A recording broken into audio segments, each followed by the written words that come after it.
ক্ষমতা কুক্ষিগত করে রাখার কূটচালের শিকার হয়েছে দেশের ক্রিকেটের সূতিকাগার ঢাকা ক্রিকেট লিগ। বিসিবি নির্বাচনে জয় নিশ্চিত করতে একাই 2 ডজন ক্লাবের মালিকানা ধরে রেখেছিলেন ইসমাইল হায়দার মল্লিক। ক্ষমতার পালাবদলের পর তার নিয়ন্ত্রণে থাকা ক্লাবগুলো তাকিয়ে আছে নতুন পৃষ্ঠপোষকের দিকে।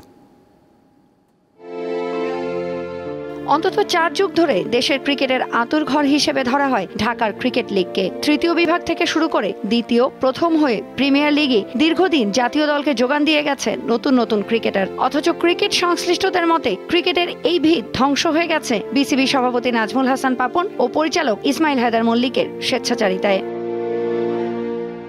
ভোট বাণিজ্য ও ক্ষমতা কুক্ষিগত করে রাখতে ক্লাব ক্রিকেটকে রীতিমতো বাণিজ্যে পরিণত করেন বেক্সিমকো ফার্মার কর্মকর্তা মল্লিক। বিভিন্ন মহলের অভিযোগ, প্রথম, দ্বিতীয় ও তৃতীয় বিভাগে 22টি ক্লাবের মালিক তিনি। আংশিক বিনিয়োগ করে আওয়ামী লীগের নেতাদের নিয়ন্ত্রণে থাকা বেশিরভাগ ক্লাবের কাউন্সিলরশিপ নিয়ন্ত্রণে রাখার পাশাপাশি হয়েছেন কোটি কোটি টাকার মালিক।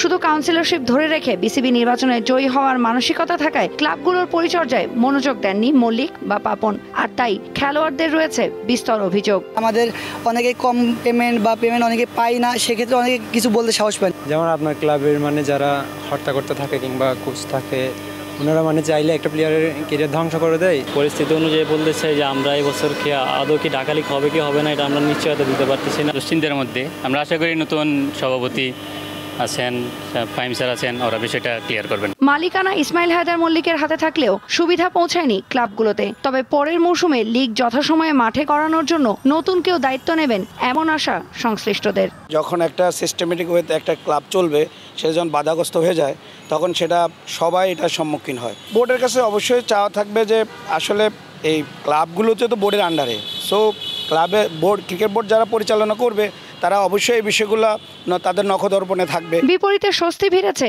ওল্ড ইউএচএস ক্লাবে। 5 আগস্টের পর আবার নিয়ন্ত্রণ ফিরে পাওয়ায় এবার নতুন করে শুরু করতে চায় নির্বাচিত কমিটি। কোকোবাই ছিল না, আমরাও কেউ ছিলাম না, তখন এই ক্লাবটা আমাদের পক্ষে আর চালানোটা ডিফিকাল্ট হয়ে গেল। আমরা যখন ছিলাম না তখন এটা দেওয়া হলো এটা তখন স্পন্সর করলো বেক্সিমকো, বিকজ একটা এখন আবার সেই এনভায়রনমেন্ট ক্রিয়েট হয়েছে।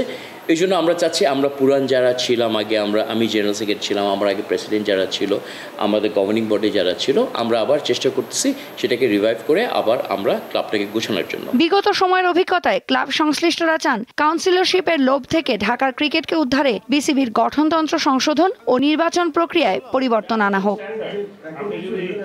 তৌসিয়া ইসলাম, দীপ্ত স্পোর্টস।